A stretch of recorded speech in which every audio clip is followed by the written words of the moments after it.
Okay students, તો previous લેક્ચરમાં આપણે જોયેલા ઘણા ટાઈપના વિધેયો, જેમ કે તદેવ વિધેય, માનાંક વિધેય, ચિહ્ન વિધેય, એ બધા વિધેયો આપણે જોયેલા. એ જ વિધેયમાં આગળ વધીશું આજે. અને બહુ જ અગત્યનું એક વિધેય છે મહત્તમ પૂર્ણાંક વિધેય. આ વિધેય આગળ જતાં બી તમને બહુ જ ડિસ્ટર્બ કરશે. થ્રુ આઉટ તમારું મેથેમેટિક્સ જ્યાં સુધી ચાલશે ત્યાં સુધી આ વિધેય આવ્યા કરશે. કયું? મહત્તમ પૂર્ણાંક વિધેય. તો મહત્તમ પૂર્ણાંક વિધેય શું કહે છે? F from R to R. F from R to R એટલે કે એનો પ્રદેશ આર છે, સહપ્રદેશ બી આર છે. વિધેય કેવી રીતે લખાય? તો વિધેય એફ ઓફ એક્સ બરાબર ચોરસ કૌંસમાં એક્સ. વિધેય કેવી રીતે લખાય? એફ ઓફ એક્સ બરાબર ચોરસ કૌંસમાં એક્સ બરાબર. એફ ઓફ એક્સ બરાબર ચોરસ કૌંસમાં એક્સ બરાબર. F from R to R and f of x equal to ચોરસ કૌંસમાં એક્સ. તો આ ચોરસ કૌંસમાં એક્સ જે છે, ચોરસ કૌંસમાં જે એક્સ જે છે એને કહેવામાં આવે છે મહત્તમ પૂર્ણાંક વિધેય. યાદ રાખજો, આ ચોરસ કાઉન્ટ અગત્યનો છે. હવે આ ચોરસ કાઉન્ટ એટલે કે મહત્તમ પૂર્ણાંક વિધેયનો મતલબ શું સર? તો કે ધ્યાન આપો. એફ ઓફ એક્સ બરાબર ચોરસ કૌંસમાં એક્સ એટલે કે મહત્તમ પૂર્ણાંક વિધેય એક્સ બરાબર. મહત્તમ પૂર્ણાંક વિધેય બરાબર. તો એ શું કહે છે? અહીંયા કંઈક dot dot dot dot dot dot, અહીંયા B dot dot dot dot dot dot, એટલે કે વિધેય અનંત સુધી અહીંયા જઈ રહ્યું છે. મારો હવે કહેવાનો મતલબ ધ્યાનથી સમજજો. જો તમારી એક્સની કિંમત -3 અને -2 વચ્ચેની હોય, જો તમારી એક્સની કિંમત -3 અને 2ની વચ્ચે આવેલી હોય, જો તમારી એક્સની કિંમત -3 અને -2ની વચ્ચે આવેલી હોય અને એમાંની કોઈ બી કિંમત તમે આ મહત્તમ પૂર્ણાંક એક્સ એટલે કે ચોરસ કૌંસની વચ્ચે મૂકો તો તમારો જવાબ થશે -3. તમારો જવાબ શું થશે? -3. એ જ પ્રમાણે -2 અને -1 વચ્ચેની જે સંખ્યાઓ હશે, -2 અને -1 વચ્ચે કઈ સંખ્યાઓ આવે? તો કે -1.1, -1.2, -1.3, -1.4 અપ ટુ -1.9 સુધી, અને છેલ્લે આવે 2 માઇનસ. બરાબર. તો -2 અને -1 વચ્ચેની કોઈ બી સંખ્યા તમે આની અંદર નાખો, એનો જવાબ શું આવે? -2. સેમ વે -1 અને 0ની વચ્ચેની કોઈ બી સંખ્યા તમે મહત્તમ પૂર્ણાંક વિધેયમાં નાખો, એનો જવાબ આવશે -1. સેમ 0 અને 1 વચ્ચેની કોઈ બી સંખ્યા તમે મહત્તમ પૂર્ણાંક વિધેયમાં નાખો તો એનો જવાબ આવશે 0. ઓકે, એ જ પ્રમાણે 0 અને 1ની વચ્ચેની નાખવાની કીધી ને, તો 0 અને 1ની વચ્ચે કઈ આવે? 0.5, 0.6, 0.7, 0.1. તો માની લો કે અહીંયા ચોરસ કાઉન્ટમાં 0.5 નાખ્યો તો એનો જવાબ શું લખવાનો? 0. ચોરસ કાઉન્ટમાં 0.6 જવાબ 0, 0.7 તો બી જવાબ 0, 0.8 જવાબ 0, 0.9 જવાબ 0, અને 0 નાખો તો બી જવાબ 0 થશે. તો સમજ પડી? 0થી લઈને 1 સુધીની કોઈ બી સંખ્યા તમે આ ચોરસ કૌંસમાં નાખો તો જવાબ તમારો થશે 0. સેમ 1થી 2 લઈને કોઈ બી સંખ્યા તમે ચોરસ કૌંસમાં નાખો તો એનો જવાબ થશે 1. એટલે કે 1.1 નાખો, 1.2, 1.25, 1.99 બી નાખો, છેલ્લે 1.99 બી આમાં નાખો, જવાબ શું લખવાનો એનો? 1. કેમ? 1.99 બી 1 અને 2ની વચ્ચે જ આવે છે. એ જ પ્રમાણે 2 અને 3ની વચ્ચેની સંખ્યા કોઈ બી આવે, એનો જવાબ 2. 3 અને 4ની વચ્ચેની કોઈ બી સંખ્યા આમાં નાખો તો જવાબ આવે 3. એ જ પ્રમાણે આગળ વધ્યા કરશે. બોલો હવે અહીંયા આગળ શું આવશે? 4થી લઈને 5, 5થી લઈને 6, 6થી લઈને 7, 7થી લઈને 8, 8થી લઈને 9 up to so on. Same ઉપર બી વધ્યા કરે છે. ઉપર બી અહીંયા આવી રીતે વધ્યા કરે, -4થી -3, -3થી -2, સોરી -5થી -4 બરાબર, -6થી -5, એ રીતે અહીંયા ઉપર પણ એ વધ્યા કરે છે. બરાબર. ચાલો, તો એફ ઓફ 1.1, બોલો બાળકો, 1.1 કોની વચ્ચે આવે? તો 1.1 1 અને 2ની વચ્ચે આવશે. 1.1 કોની વચ્ચે આવશે? 1 અને 2. અને 1 અને 2ની વચ્ચેની કોઈ બી સંખ્યા માટે મહત્તમ પૂર્ણાંક એક્સનો જવાબ એટલે કે મહત્તમ પૂર્ણાંક 1.1 બરાબર. 1 અને 2ની વચ્ચેની કોઈ પણ સંખ્યા માટે મહત્તમ પૂર્ણાંક એક્સનો જવાબ શું છે બાળકો? 1 છે. તો આનો આન્સર થશે બાળકો અહીંયા 1. બરાબર. સેમ 1.9, તો 1.9 બી પાછો 1 અને 2ની વચ્ચે જ આવે. તો 1 અને 2ની વચ્ચેની કોઈ બી સંખ્યા માટે મહત્તમ પૂર્ણાંક એક્સનો જવાબ શું છે બાળકો? 1 છે. તો 1.9 બી મહત્તમ પૂર્ણાંકમાં જાય તો એનો જવાબ આવે 1. સેમ 1.99, તો બાળકો ભલે 1.99 છે, તમે આવું છે ને આ માધ્યમિકમાં કર્યું હશે રાઉન્ડિંગ, તમે સંખ્યાને રાઉન્ડ ફિગરમાં કરી નાખતા હતા કે 1.99 એટલે 2 જ કહેવાય, પણ એવું નથી આમાં. 1.99 એટલે 1 અને 2ની વચ્ચે આવે ને 1 અને 2 વચ્ચેની કોઈ બી સંખ્યા માટે મહત્તમ પૂર્ણાંક એક્સનો જવાબ થાય છે 1 બાળકો. તો અહીંયા 1.99 એનો જવાબ થશે 1. સેમ આગળ વધો.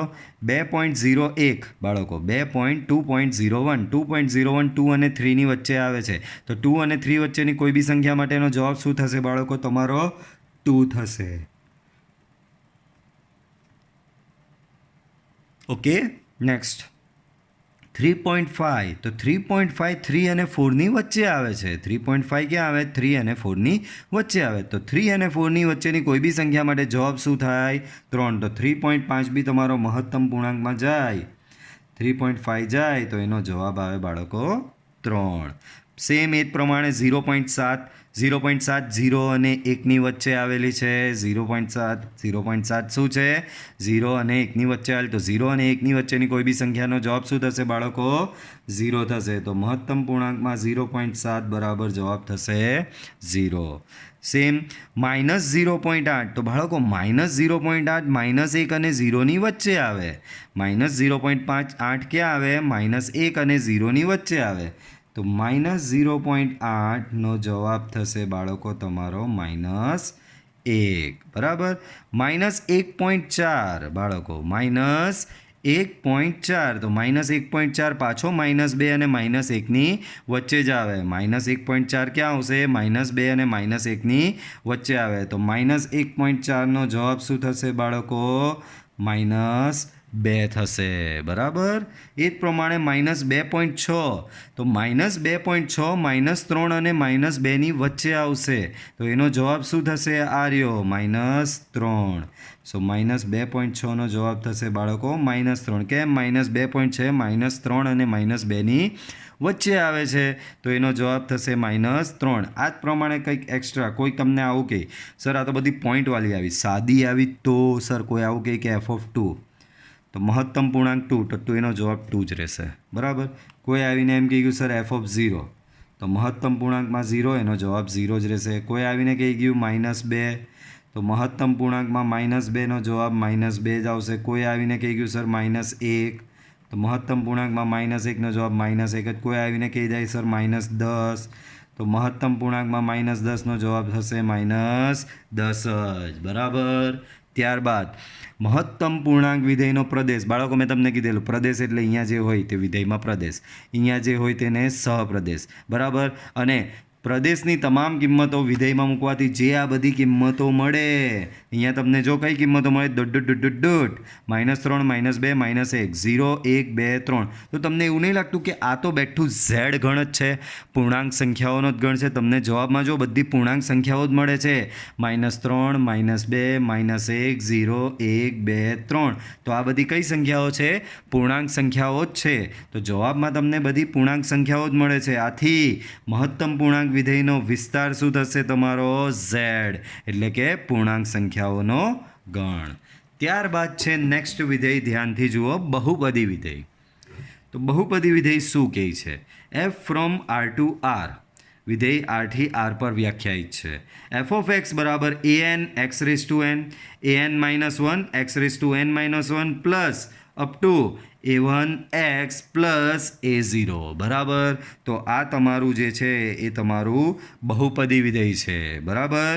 બહુપદી વિધેયના અહીંયા કેટલાક ઉદાહરણ આપેલા જુઓ. પહેલું f from r to r, તો f(x) બરાબર 2x + 1. તો આ એક બહુપદી વિધેય છે. આ શું છે બાળકો? તમારું એક બહુપદી વિધેય છે. બરાબર. બહુપદી વિધેય એટલે આ પ્રમાણેની બહુપદી આવતી હોય કોઈ બી. f from r to r, આ પ્રમાણેનું આ બી એક બહુપદી વિધેય છે. આ પણ એક બહુપદી વિધેય જ છે. તો ઇન શોર્ટ બહુપદી વિધેય, આનો મતલબ શું? કેમ ખબર? આવું કેમ આપેલું છે અડધા કે સર આ કેમ આપેલું છે? ભાઈ બહુપદી વિધેય અહીંયા આ એક ઘાતવાળું, આમાં મેક્સિમમ એક્સની ઘાત કેટલી? 1 આવે છે. આમાં મેક્સિમમ એક્સની ઘાત કેટલી? 2 આવે છે. આમાં મેક્સિમમ એક્સની ઘાત કેટલી આવે? 3 આવે. એ પ્રમાણે 4 ઘાતવાળું આવે, 5 ઘાતવાળું આવે, 6 ઘાતવાળું આવે, 7 ઘાતવાળું આવે, અપ ટુ કેટલી ઘાત સુધી આવશે બાળકો? n ઘાત સુધીનું તમારું અપ ટુ n ઘાત સુધીનું તમારું બહુપદી વિધેય આવશે. બરાબર, તો આ n ઘાત સુધીનું બહુપદી વિધેય થશે અહીંયા. ઓકે, ચાલો આગળ વધીએ. આગળ શું કહે છે? સમમેય વિધેય. તો બાળકો સમમેય વિધેય વિશે શું કહી રહ્યા છે? ધ્યાનથી જુઓ અહીંયા. સમમેય વિધેય, બાળકો સમમેય વિધેય શું કહે છે? ધ્યાનથી જુઓ. બરાબર, hx બરાબર fx બાય gx, એટલે કે અંશમાં બી એક બહુપદી વિધેય ભાગ્યા છેદમાં બી એક બહુપદી વિધેય. આ પ્રકારના વિધેયને કયું વિધેય કહેવામાં આવે છે? સમમેય વિધેય કહે છે. hx બરાબર fx બાય gx, આ પ્રકારના વિધેયને સમમેય વિધેય કહે છે. ઓકે, ધ્યાનથી તમે આને જુઓ. હું સ્ટાર્ટ કરું છું.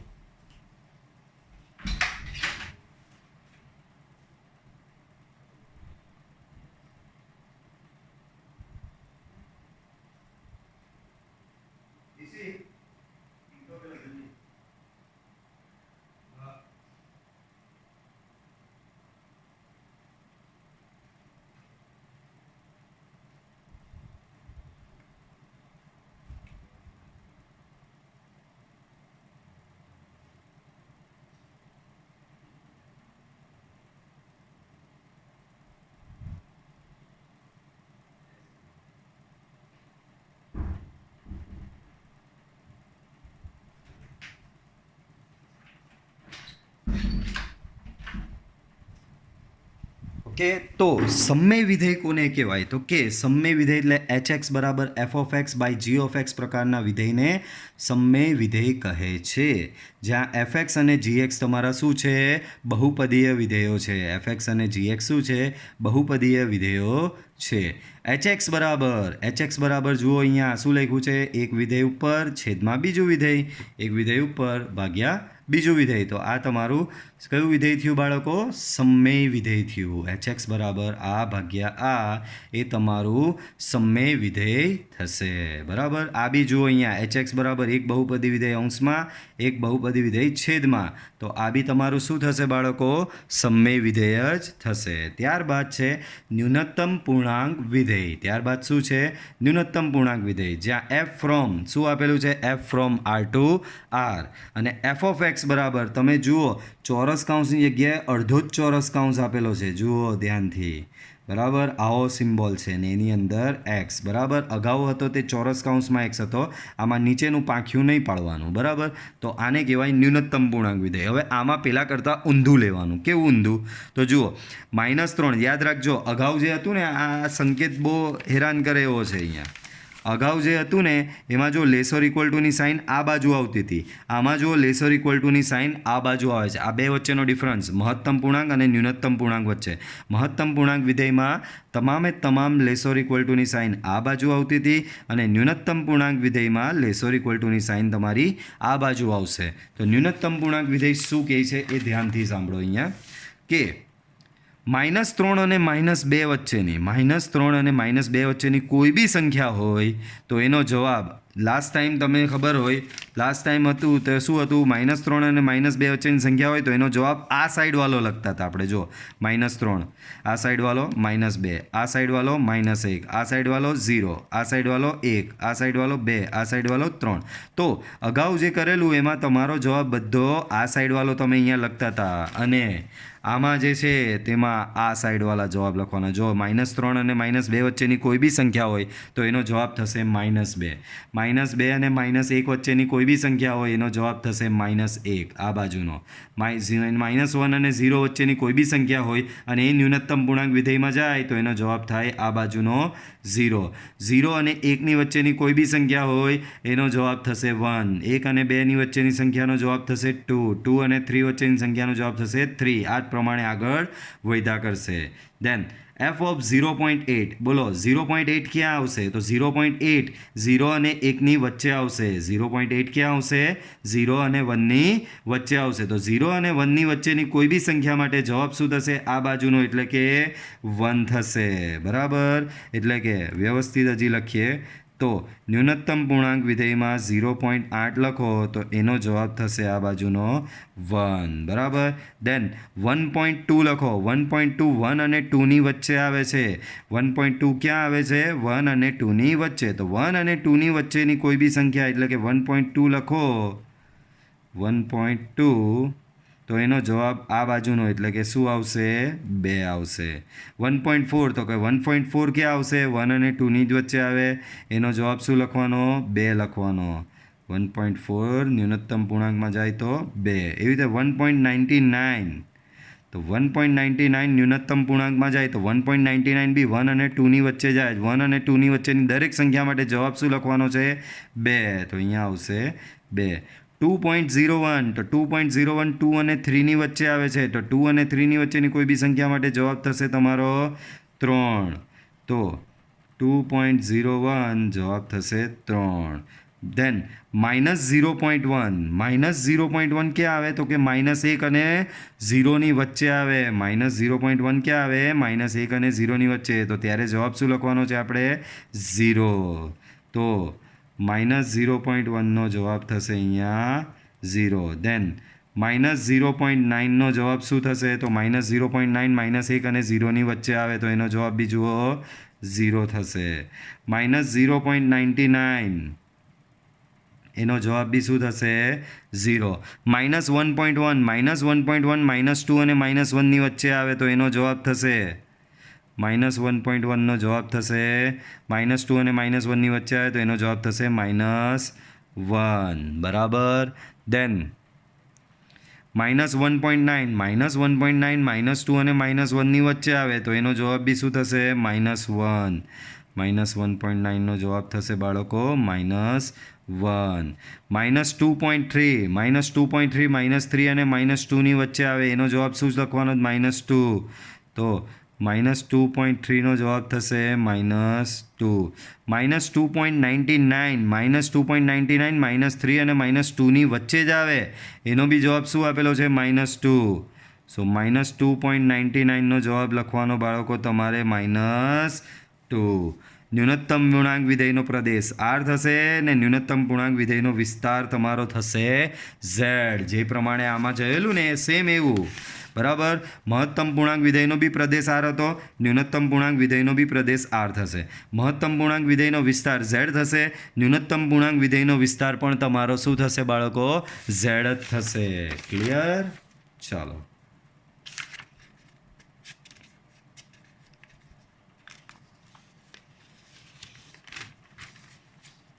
નેક્સ્ટ જોઈએ. વાસ્તવિક વિધેયો પરની બૈજિક ક્રિયાઓ. શું છે આપેલું? વાસ્તવિક વિધેયો પરની બૈજિક ક્રિયાઓ. તો એક વિધેય આપેલું જ F from A to R. બીજું વિધેય G આપેલું તમને G from B to R. F from A to R, G from B to R. બરાબર. તો આપણે વિધેયો પરની બૈજિક પ્રક્રિયાઓ એટલે કે વિધેયોના સરવાળા, વિધેયોની બાદબાકી, વિધેયોના ગુણાકાર, વિધેયોના ભાગાકાર. તો બે વિધેય છે. પહેલું વિધેય F છે જેનો પ્રદેશ A છે, વિસ્તાર R છે. બીજું વિધેય G છે એનો પ્રદેશ B છે, એનો વિસ્તાર R છે. Then F plus G from A છેદ B ટુ R થશે. F પ્લસ G શું થશે? F plus G from A છેદ B ટુ R થશે. યાદ રાખજો F પ્લસ Gનો પ્રદેશ જુઓ તો કે અહીંયાનો ને અહીંયાનો જે આનો Fનો અને Gનો જે પ્રદેશ હતો, પાછું ધ્યાનથી સાંભળો, તમારી પાસે બે વિધેય છે F અને G.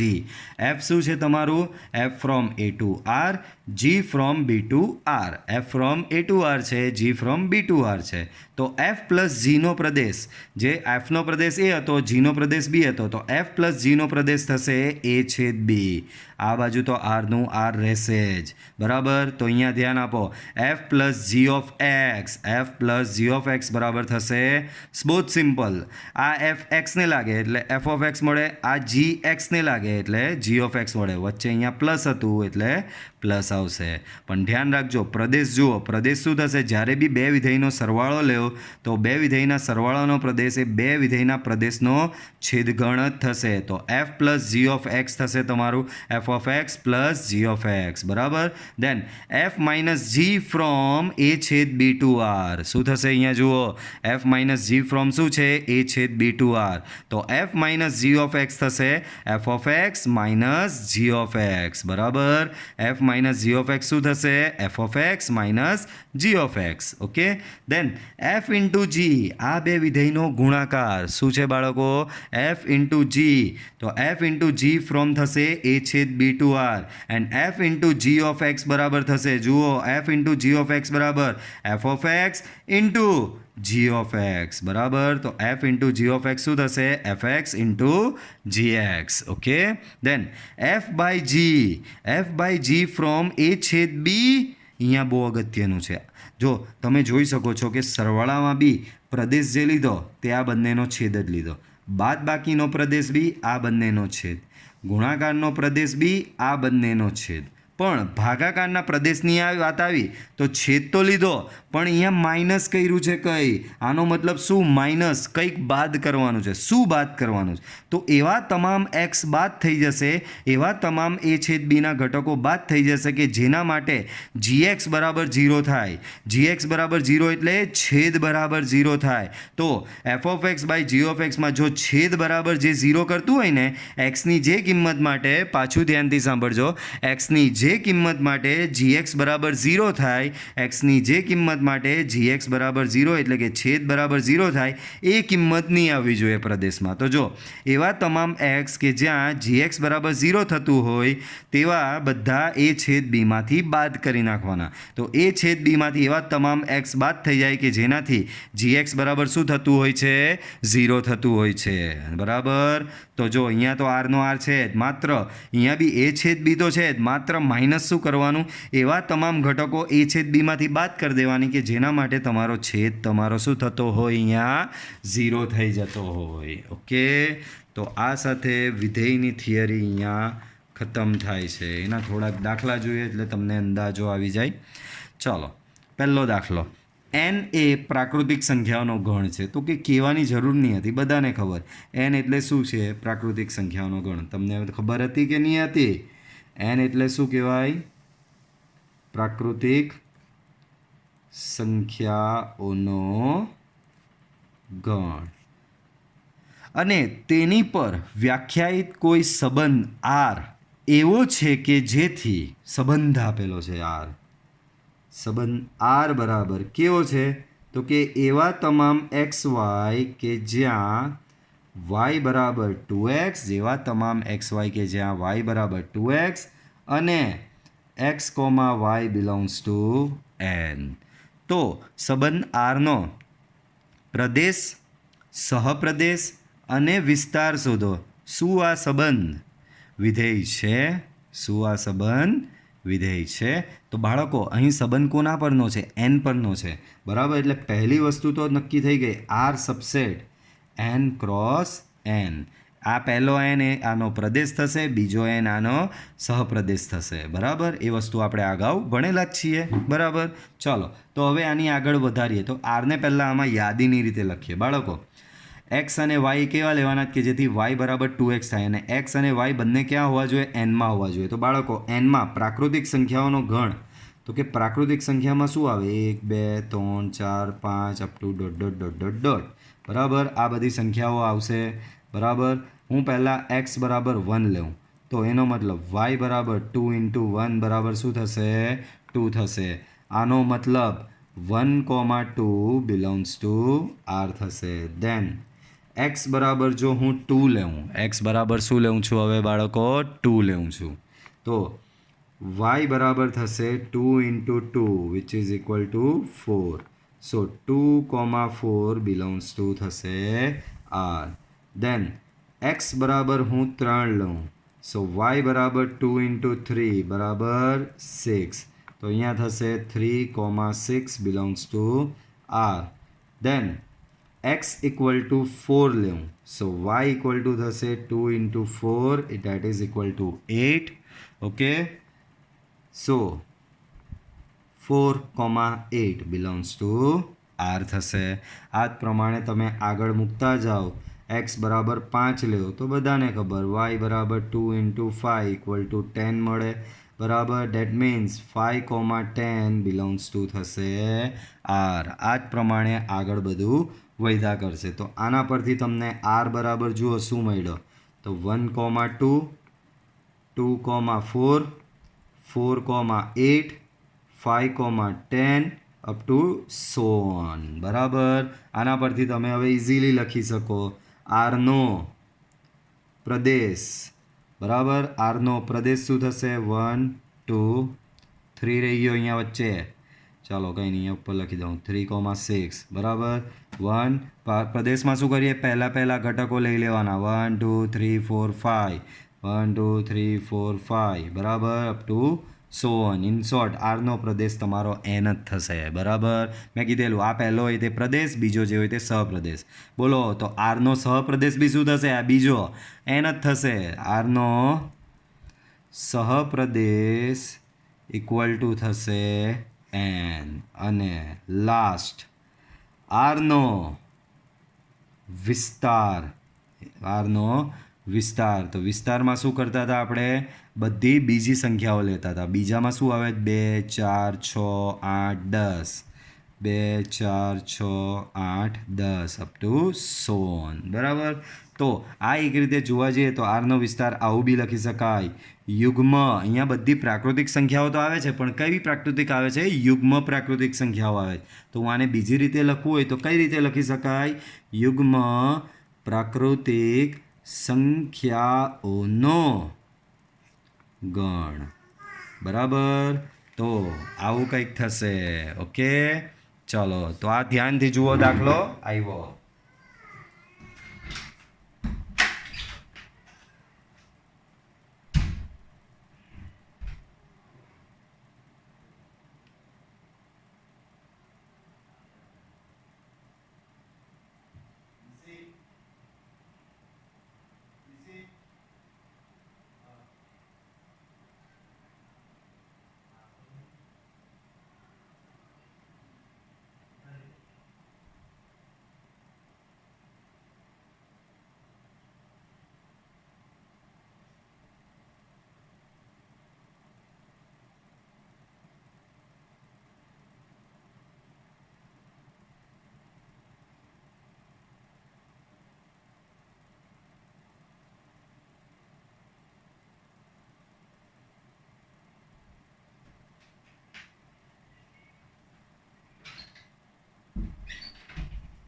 ઓકે તો જોયું હશે તમે આરનો પ્રદેશ, સહપ્રદેશ અને વિસ્તાર આવી ગયો. બોલો હજી કંઈ પૂછેલું શું આ સંબંધ વિધેય છે? એ બી જોઈ લઈએ. ઇન્ટરેસ્ટિંગ ક્વેશ્ચન છે. શું આ સંબંધ વિધેય છે? તો જુઓ એના માટે હું તમને આમાં ડાયાગ્રામ, બાકી એમ ડાયરેક્ટ ખબર પડી જવી જોઈએ. તો આ બાજુનો તમારો આ પહેલો એન, એન ક્રોસ એન છે ને, અને આ સામેનો સહપ્રદેશ, પ્રદેશ એન, સહપ્રદેશ બી એન, બંને વચ્ચેનો સંબંધ છે આર. અહીંયા તમારો 1 2 3 4 5 6 અપ ટુ સો ઓન. અહીંયા બી તમારો જુઓ 1 આવશે, 2 આવશે, 3 આવશે, 4 5 6 7 8 9 10 અપ ટુ સો ઓન. બરાબર. બોલો એક ઘટક સાથે કોણ સંકળાયેલો છે? 2. બરાબર. તો એક સાથે 2ની જોડી છે, 2 સાથે 4ની જોડી, 3 સાથે 6ની જોડી, 4 સાથે 8ની જોડી, 5 સાથે 10ની જોડી, 6 સાથે એવી રીતે આવશે 12ની જોડી. તો બાળકો મેં તમને કીધેલું સંબંધ વિધેય ક્યારે હોય તો યાદ રાખજો એના પોઈન્ટ. આ બાજુના જે ઘટક છે એ દરેક ઘટકની સામે અનન્ય જોડ બનવી જોઈએ. તો અનન્ય જોડ બને જ છે. 1ની 2 સાથે, 2ની 4 સાથે, 3ની 6 સાથે, 4ની 8 સાથે, 5ની 10 સાથે, 6ની 12 સાથે. તો આ બાજુના દરેક ઘટક માટે, આ બાજુના દરેક ઘટક માટે આ બાજુ અનન્ય ઘટક મળે જ છે.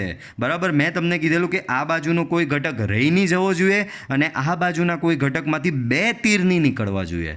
જો આ બાજુનો કોઈ ઘટક, આમાં કોઈ ઘટક રહેવાનો સવાલ તો આવવાનો જ નહીં. આગળ વધતા જશો એમ જોડી મળતી જાય. 6 હાથે 12, 7ની 14 હાથે, બરાબર, 8ની 16 હાથે, બરાબર, 9ની 18 સાથે. તો આ બાજુનો કોઈ ઘટક રહી બી નહીં જવાનો તથા આ બાજુના કોઈ ઘટકમાંથી 2 તીર બી નહીં નીકળવાના. જો દરેક ઘટક સાથે સામે અનન્ય ઘટક જ સંકળાયેલો છે. બરાબર. બરાબર. તો આથી આ સંબંધને તમે શું કહી શકો? વિધેય કહી શકો છો. બરાબર. તો અહીં પ્રદેશનો પ્રત્યેક ઘટક સહ પ્રદેશના અનન્ય ઘટક સાથે સંકળાયેલો હોવાથી અહીંયાથી લખું છું, અહીંયા સંકળાયેલો, અહીં પ્રદેશનો પ્રત્યેક ઘટક સહપ્રદેશના અનન્ય ઘટક સાથે સંકળાયેલો હોવાથી આપેલ સંબંધ આર એ શું છે? વિધેય છે. આપેલ સંબંધ આર એ વિધેય છે. નીચેના ઉદાહરણોમાં આપેલ સંબંધ ચકાસો અને પ્રત્યેક સંબંધ વિધેય છે કે નહીં એ કારણ આપી જણાવો. આપણે તો એ જ જોવાનું ભાઈ, 2 તીર નહીં નીકળવા જોઈએ ને કોઈ ઘટક રહી નહીં જવો જોઈએ. બરાબર. તો અહીંયા જો આની બી આકૃતિ બનાવો આ રીતે.